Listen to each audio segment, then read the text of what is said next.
안녕하세요.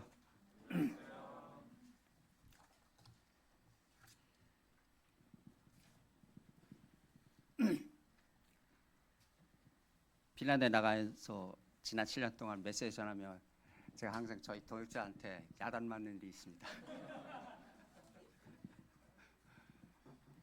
제가 이 메시지 훈련을 할 때는 끝까지 컴퓨터 앞에 앉았지 말고 2시간 전에 마치고 기도를 하라고 항상 방향을 줬습니다.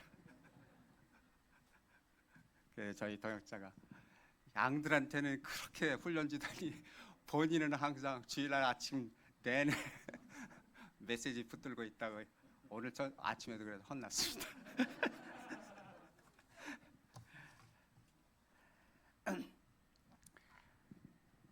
이제 아프리카 나가서 동역자로 하나님 역사에 동참하게 되면 이제 주일 아침마다 혼나는 야단은 더 이상 안 맞아도 될 것 같습니다.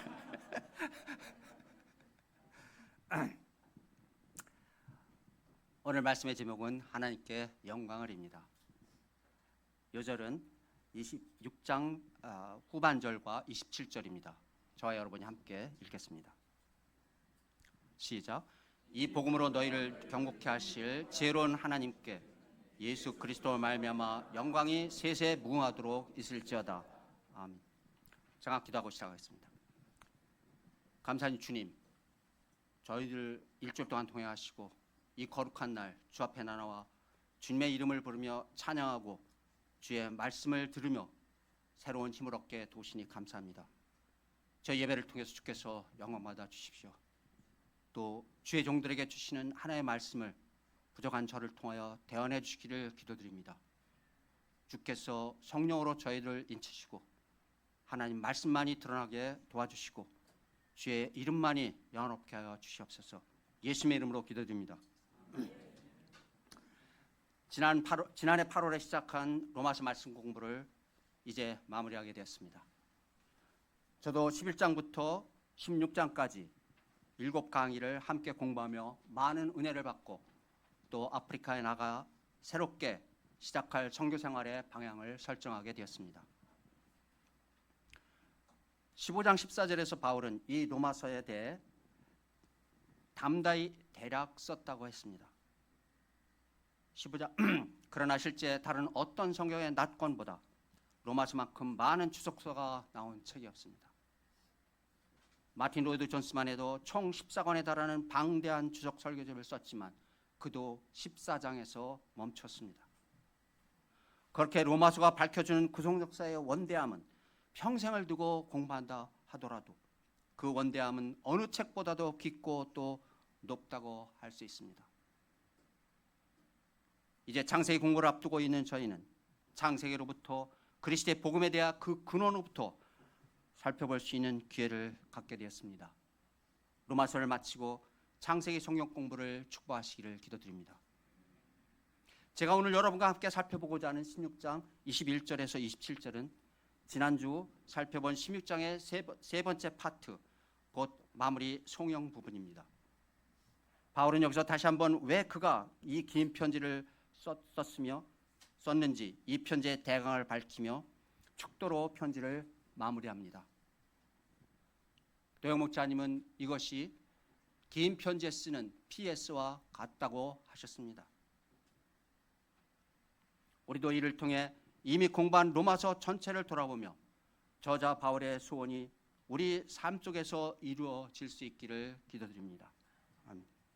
첫째, 사도 바울의 동역자들의 문안 21절에서 24절입니다. 자신의 동역자들의 이 부분에서 사도 바울은 자신의 동역자들의 문안을 전해줍니다. 21절에서 23절을 보십시오. 그들은 디모데, 누기오, 야손, 소시바도, 더디오, 가이오, 에라스도와 구아도입니다. 빌레몬서의 수신자 가이오는 순회 선교사들, 방문자들을 마음으로 섬기는 자선가였습니다. 에라스도는 이 서신자가 기록된 항구 도시 고린도의 재무관으로 시의 고위 관리였습니다. 그는 세상의 영광보다 하나님의 복음을 통해서 받는 하나님을 경외하는 자였습니다. 그 외에 이 편지를 받아 적은 더디오가 소개됩니다. 여러분 중에 혹시 누구의 편지를 대신 써보신 적이 있습니까? 또는 구두 발표를 받아 쓴 후 정리해 보신 분들 계신가요? 이는 말하는 분의 의도와 내용을 임의대로 바꾸지 않고 전해 듣는 사람들의 말로 이해하기 쉽게 풀어 써야 하는 어려움이 있습니다. 이는 전하는 자와 듣는 자들을 마음으로 공감하고 마음의 소원을 이해할 수 있는 글로 그려내는 것과 같습니다. 저는 비록 헬라어로 기록되어 있긴 하지만 저와 같은 라틴어 이름 루카스로 불릴 수 있는 누교에게 마음이 갑니다. 그는 의사로서 험난한 선교 여행의 동반자요, 바울의 건강을 돌봐주는 역할을 했습니다. 무엇보다 그는 잠시 풀려났던 사도 바울이 다시 체포되어 로마 감옥에 갇히게 되었을 때 홀로 남아 그를 지켜준 마지막 동반자였습니다. 그는 뒤에 누가복음과 사도행전의 저자로서 초대교회 선교 사역을 역사로서 기록하고 저에게 전해주었습니다. 무엇보다 바울은 그의 영적 아들로 불리는 디모데를 먼저 언급하며 그를 나의 동역자라고 불렀습니다. 할머니 로이스와 어머니 유닉의 치맛복에서 자란 마음이 보였지만 그는 청결한 양심으로 세상의 불의에 대해 눈물을 말리던 여리고 순수한 청년이었습니다. 그러나 이제 그는 세계 선교의 노장인 사도 바울의 든든한 동역자로 성장했습니다. 여기서 언급된 8명 모두는 어우르는 한 단어가 바로 동역자란 말입니다. 동역자. 우리에겐 너무나도 익숙한 이 단어 동역자란 무엇입니까? 동역하다는 이 단어의 의미를 풀어 쓴다면 같은 목적을 가지고 한 가지 일에 동참하는 사람들이라고 말할 수 있을 것입니다. 이는 한 말을 하고 한 옷을 입고 한 행동을 하는 유니포메이트가 아닙니다. 이런 서로 다른 사람들이 한 주인 대신 그리스도의 이름 안에 모인 자들입니다. 같은 일을 하기 위해 함께했던 이런 자들이 때로는 어떤 이유에서든 흩어지고 이 일을 이끌던 바울과 루기오 곧 루가만 남는 경우가 적지 않습니다. 달리 말해 각자 자기 판단 또는 의도를 따라 제 갈 길로 가는 일들이 허다합니다. 여기서 우리는 동역의 시작과 종말, 그 프로세스의 주체가 무엇인지 알아볼 필요성이 있습니다. 사도 바울은 전에 에베소 교회로부터 고린도 교회에 편지를 써서 그들 가운데는 여러 문제들을 덮고자 했습니다. 그 중에 하나가 분쟁 문제였습니다. 교회는 논리적이고 언변이 능숙한 아볼로파와 말은 짧으나 힘이 있는 바울파로 나뉘어 서로 다투었습니다. 바울은 이들에게 나는 심었고 아볼로는 물을 주었으니 오직 하나님께서 자라게 하셨다고 증거했습니다. 이어서 바울은 우리는 하나님의 동역자들이요 너희는 하나님의 밭이요 하나님의 집이라고 자신들과 교회의 관계성을 밝혀주었습니다. 여기서 말하는 동역자란 하나님 나라의 확장을 위해 함께 일하도록 부르심받은 신자들의 신앙의 동반자 관계의 중요성을 강조합니다. 그 중심에 하나님이 서 계십니다. 이처럼 동역이라는 개념은 단순한 도움을 넘어 하나님 중심으로 하나님을 섬기는 공동의 헌신과 목적을 포함하는 자들의 모임입니다. 여러분, 우리가 경유민의 동역자들에게 앞서 하나님의 동역자들이라는 자부심을 가지고 계신가요?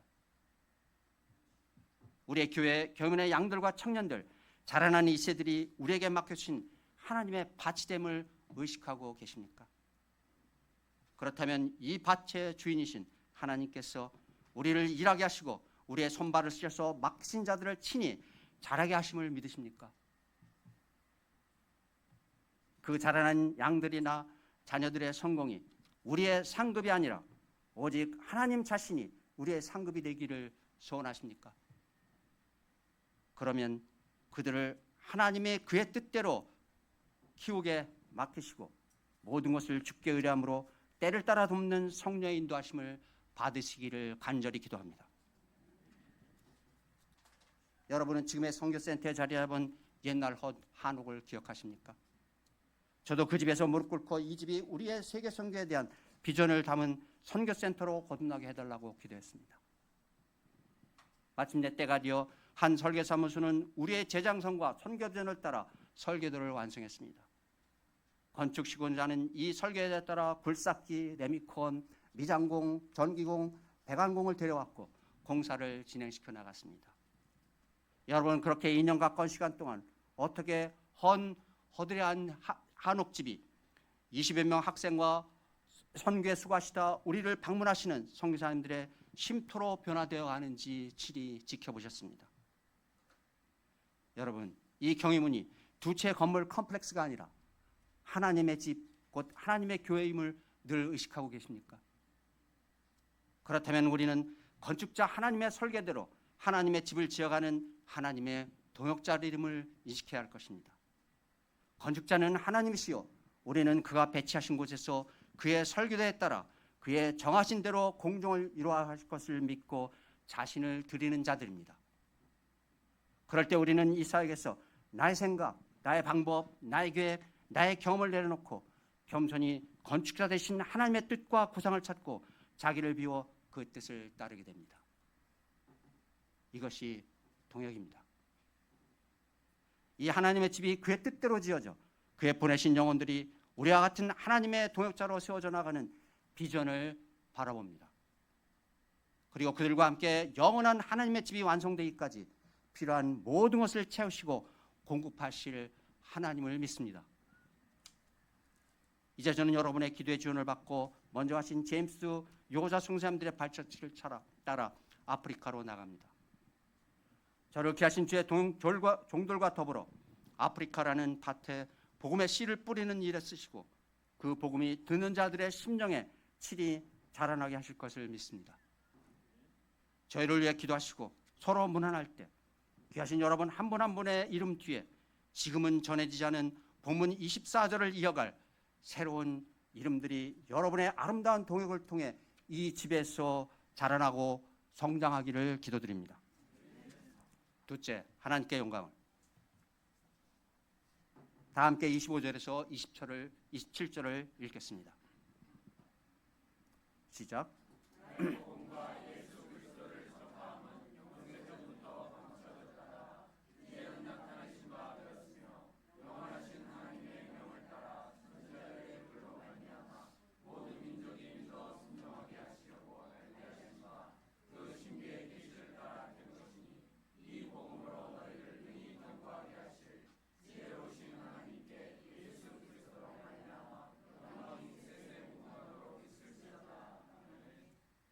여러분, 이것이 한 문장인 거 아십니까?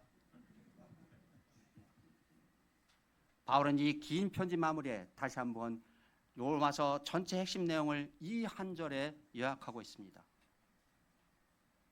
이 긴 축도의 문장을 한마디로 줄여 말해 보십시오.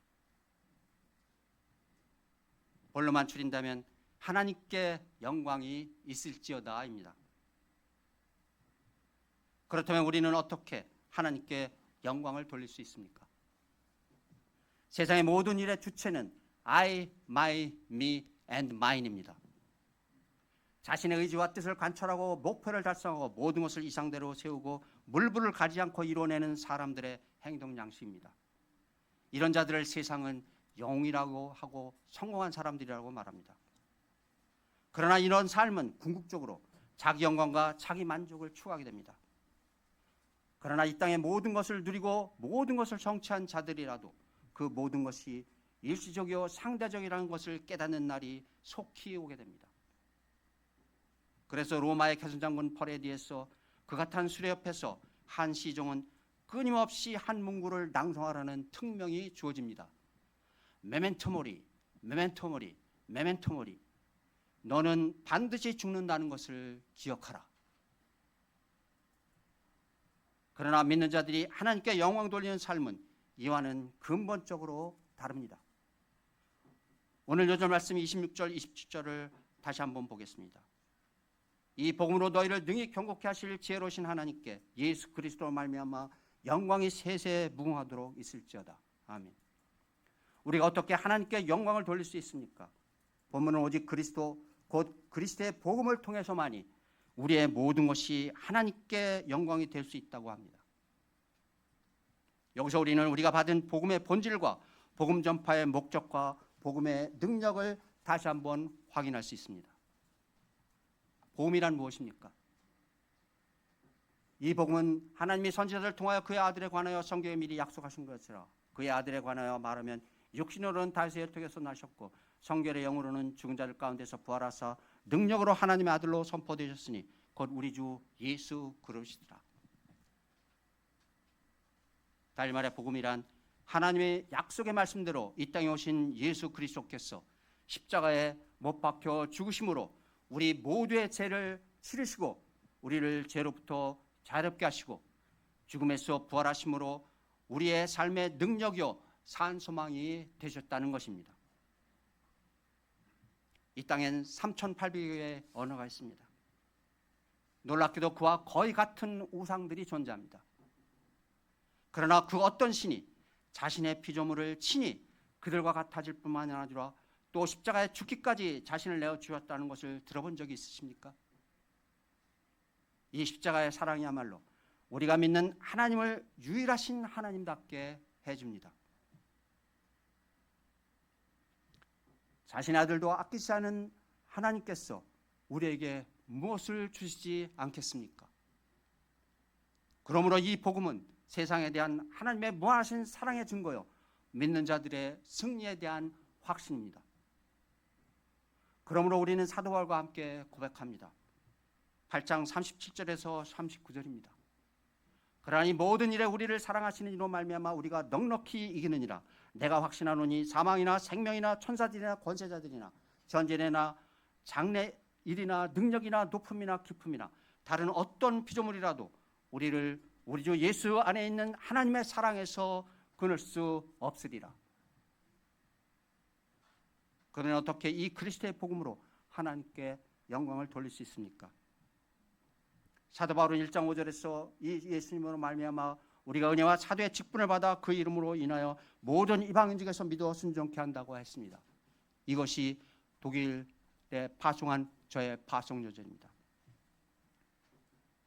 순종이란 단순히 수동적인 경청이 아니라 하나님의 말씀을 순종하고 하나님의 뜻에 살아 사는 것입니다. 곧 말씀을 살아내는 것입니다. 곧 아담의 불순종에 일어나 하나님을 알지도 못하고 순종치 않은 이방인들이 하나님을 믿고 순종하게 함으로 온 세상이 하나님께 들어와 하나님을 하나님으로 경배하게 하는 것입니다. 그러나 분명한 것은 이는 악한 죄와의 싸움이요 세상을 주관하는 어둠의 세력들과의 싸움입니다. 그래서 바울은 너의 죄가 너의 죽을 몸을 지배하지 못하게 하여 몸의 사역에 순종하지 말고 너희 지체를 의의 무기로 하나님께 드리라고 권면하였습니다. 또한 12장 1절에서도 너희 몸을 하나님이 들어하시는 거룩한 생제물로 드리는 영적 예배를 드리라고 권면하였습니다. 이 거룩한 싸움에서 사도 바울도 한때는 오라 나는 건고한 사람이로다 이 사망의 몸에서 누가 나를 건져내랴 라고 탄식했습니다. 이런 우리가 필요한 것이 그리스도의 복음입니다.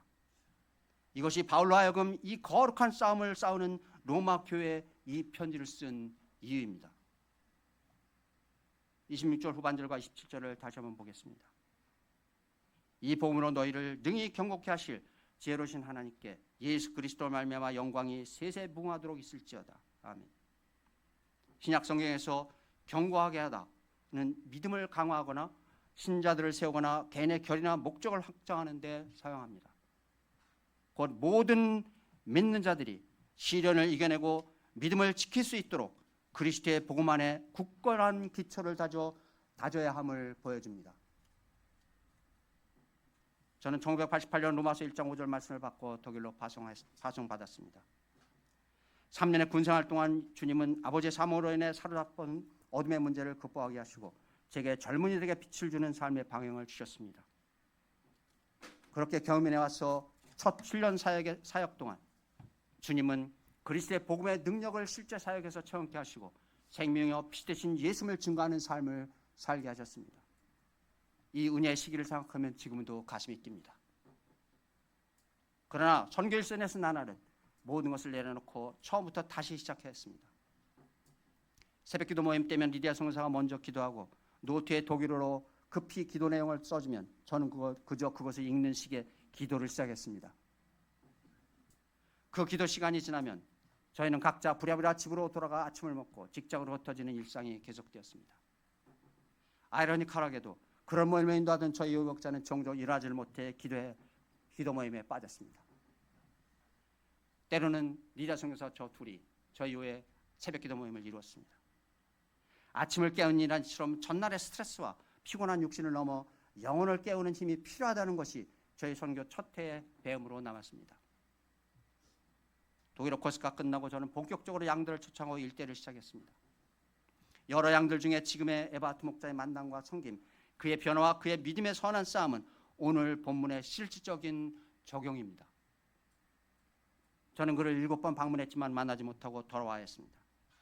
그에게 주려던 성형학교 초청장을 전하지 못해 아쉬워하다 기숙사 게시판에 붙여놓았는데 놀랍게 그는 그 초청장을 보고 성형학과에 열리던 법대 세미나실로 스스로 찾아왔습니다. 그리고 그렇게 제 유해 목자인 발터 목자와 연결되어 그와 1대1을 시작했습니다. 6개월 가까이 마감을 공부하오던 그는 드디어 금요일에 있었던 소감 발표 모임에 소감을 발표하기 시작했습니다. 그러나 그는 지독한 말더듬이로 2페이지 소감을 읽는데 20분이 더 들었습니다. 모든 통역시들의 인내와 연민, 짜증과 기특해함이 교차하며 그는 마침내 마가본 공부 책거리를 하게 되었습니다. 그리고 16장 부활하신 그리스도 소감을 발표하며 마침내 그의 혀가 풀렸습니다. 14세 때 돌아가신 그의 아버지로 말미암 죽음의 세력으로부터 그는 자유하게 되었습니다. 이번엔 3장짜리 소감을 단 10분 만에 읽어내며 하나님을 찬양하고 그에게 영광을 돌렸습니다. 그의 혀를 굳게 했던 죽음의 권세, 그를 말거로 몰아넣은 어둠과의 싸움에서 그를 승리케 한 것은 그 무엇도 아닌 그리스도의 복음이었습니다. 그는 석사 기간 동안 저와 함께 캠퍼스에서 양들을 신방하며 일대를 시작했고 석사를 마칠 때쯤 목자 한 사람을 세울 수 있었습니다. 그와 씨름하며 목자로서의 자신의 한계를 느낄 때 또는 독일 분데스리가 프로축구가 시즌 종료가 가까우며 참편을 가릴 축구 경기에 정신이 팔려 영적으로 해야지기도 하면 그의 말더듬이 현상이 되살아났습니다. 그러면 그는 다시 말씀을 붙들고 기도실에 들어가 하나님께 나아갔습니다. 이것이 주께서 오늘 쾰른 지부장인 에바트 목자를 감당하시고 그리스도 안에서 경옥케 하시는 하나님의 방법입니다.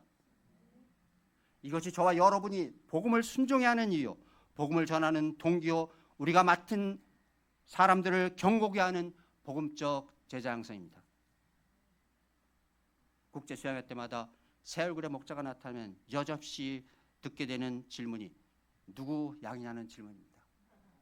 섬기는 종인 저에게는 가장 마음 아픈 질문입니다. 그만큼 제자를 세운다는 것은 믿음의 열매의 척도가 됨을 알 수 있습니다. 우리의 30년, 40년 선교 생활이 양의 이름으로 규정받을 수 있는 것입니까? 서울대 또는 스카이에 익숙했던 저는 우리 가운데 회자되는 인서울대학의 사역적 의미를 잘 깨닫지 못했습니다. 그만큼 캠퍼스에서 양을 초청하기 어렵다는 것을 바탕부터 이야기가 쉽지 않았습니다. 그러나 그를 알게 되었을 때 저는 서울에서 만나는 우리 학생들이 얼마나 귀한 존재인지, 또 지방에서 외로이 투쟁하시는 지방의 지부장님들 위해서 간절히 기도할 수 있었습니다. 우리에게 맡겨진 복음이 복음으로 전해지기가 바늘의 실깨기처럼 쉽지 않습니다. 그러면 이 시대의 복양을 통해 하나님께 영광을 돌려드릴 기회조차 없다는 것일까요? 오늘 저와 여러분이 그리스도의 복음이 주는 하나님의 방법, 하나님의 도를 생각해 볼 수 있기를 기도드립니다. 우리를 목자로 불러주시고 우리의 목장터를 주신 하나님의 마음을 깊이 있게 이해하고 그의 마음을 품으시기를 기도드립니다. 이런 시대 속에서 한국 부모님들의 자녀에 대한 배려와 사랑은 특출납니다. 그러나 그 부모님의 돌봄에서 자란 자녀들은 될 수 있으면 부모님을 떠나 멀리 떨어진 대학으로 진학하는 현상을 저희는 부인할 수 없습니다. 그와 반대로 이제는 30살이 돼도 직장은커녕 방에서조차 나오지 못하는 캥거루족이라는 신조어가 생기는 현상이 한국 사회에도 일어나고 있습니다. 나아가 소망 가운데 미국으로 유학 나간 한국 유학생들의 60%가 마약을 경험하게 된다는 보고서도 나옵니다. 무엇이 우리의 자녀를 경고케 하고 이 시대를 넘어 믿음의 중심을 지키며 하나님의 동역자로 성장하게 할까요? 무엇이 위로는 연로하신 부모님을 밑으로는 아직도 자녀들의 결혼을 걱정해야 하는 이 시대의 목자 되신 부모님들의 십자가를 덜어드릴 수 있을까요? 한국에 있는 동안 토요일날 주일예배 준비 기도회에 나와 저는 말씀의 은혜를 받고 그럼에도 불구하고 기도 후에는 눈물로서 집에 돌아가는 일을 반복했습니다. 경배 찬양이 끝나고 네 번째 찬송이 될 때 저는 저의 모든 길을 들여 그 찬송을 듣고 되새기게 됩니다.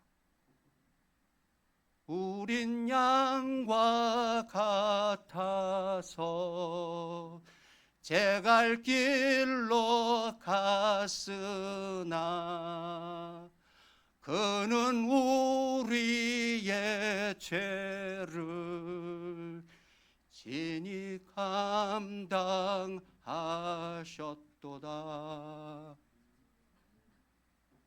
그 찬양을 듣고 있을 때 저는 독일 각 도시에 흩어진 저의 네 자녀들을 기억하게 됩니다.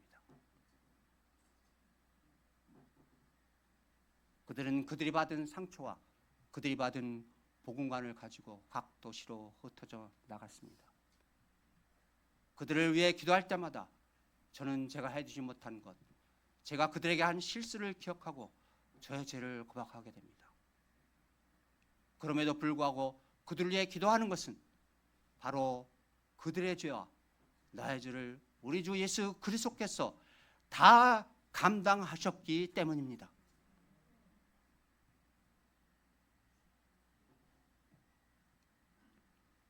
우리에게 맡겨진 이 복음이 하나님께서 우리에게 주신 답변이요 모든 닫힌 문을 여는 열쇠가 되기를 기도합니다. 복음을 아이들 앞에서 살아내시기를 기도합니다. 예수님도 때로는 우셨습니다. 십자가를 앞두고 그는 그의 제자들에게 내가 죽게 되었도다 깨어서 나를 위해 기도하라고 부탁하셨습니다. 아이들에게 우리의 십자가를 숨김없이 말씀해 주십시오. 그들이 나의 기도의 동역자로 나와 함께 그리스도의 전에 나가도록 그들과 함께 기도의 단을 쌓으시기 바랍니다. 그들의 마음을 여는 것은 나의 눈물이 아니라 그들을 사랑하시고 우리에게 맡겨주신 하나님이십니다. Your life is a living message to your family, to your community, and to the world. 이것이 지난 40년 동안 허물진 제 삶을 통해 자녀들에게 상처를 주었을지라도 그들에게 복음을 가르치고 저의 부족함을 동행하신 예수님께 대한 고백이자 저를 쓰시는 하나님의 사역 방식입니다. 그동안 이 아프리카 사역에 대한 많은 자료와 세미나를 접하며 이 검은 대륙이야말로 칠흑 같은 어둠에 찌든 마지막 대륙이라는 인상이 들었습니다.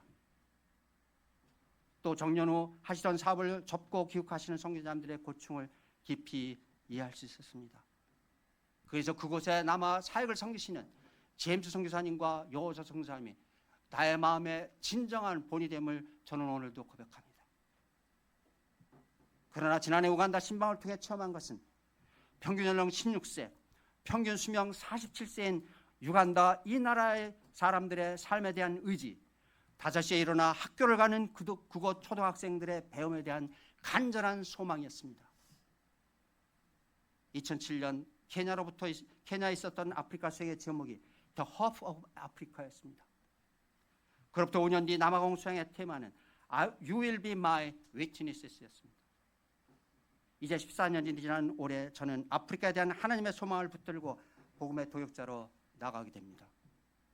주께서 저를 통해 증거하고자 하는 것이 무엇이겠습니까? 그들에게는 모든 것이 필요합니다. 그러나 의약품 재정적 지원과 기술 협조가 전부는 아닙니다. 그들이 그 열악한 환경에서 일어날 수 있게 하고 그들의 삶의 의지가 하나님에 대한 열정으로 쓰임받기 위해서는 하나님의 마음을 따라 하나님의 방법으로 그들을 돕는 것입니다. 그것은 그들을 어둠의 세로부터 구원할 뿐 아니라 그들을 편곡케 할 복음이요 복음을 들고 나가게 하는 하나님 나라의 소망입니다. 더 호프 아프리카, 그것은 바로 우리 주 예수 그리스도의 복음입니다. 그들을 그리스도의 위트니스로 세움받기까지 그들을 경옥케 하는 것이 바로 그리스도의 복음입니다. 우리가 다 한 마음으로 복음을 순종함으로 복음을 우리의 삶을 통해 살아내므로 자기를 부인하고 우리 목숨을 주신 그리스도를 본받기를 기도드립니다. 이것이 하나님을 영화롭게 하는 것이요, 이 일에 우리가 더욱 견고히 설 수 있기를 기도합니다. 제가 우간다에 하나님을 배우고 그 이름을 저의 삶을 통해 영화롭게 할 수 있기를 기도드립니다. 다 같이 5절 말씀 읽고 함께 기도하시겠습니다. 시작. 이 복음으로 너희를 능히 경고케 하실 지혜로우신 하나님께 예수 그리스도로 말미암아 영광이 세세 무하도록 있을지어다. 아멘. 하나님 아버지, 죄로 인해서 죽을 저희들을 죄 아들 그리스도 독생자로 피로 씻으시고 저희들을 이 시대에 복음의 종들여 하나님 나라를 확장하는 자들로 부르시고 쓰신 주님을 위해서 감사드립니다. 우리의 삶을 감당하신 주께서 우리에게 맡겨주신 캠퍼스와 우리의 자녀들과 우리의 양들의 모든 약점을 감당하시고 그들과 함께 하나님의 이름을 영화롭게 할 수 있기를 기도드립니다. 우리에게 주신 주의 복음이 우리의 삶을 통해 드러나게 하시고 우리의 직장에서, 우리의 사역에서, 우리의 교회에서, 그리고 우리의 가정에서 하나님이 영광 받으시기를 간절히 기도드립니다. 예수님의 이름으로 기도드렸습니다. 아멘.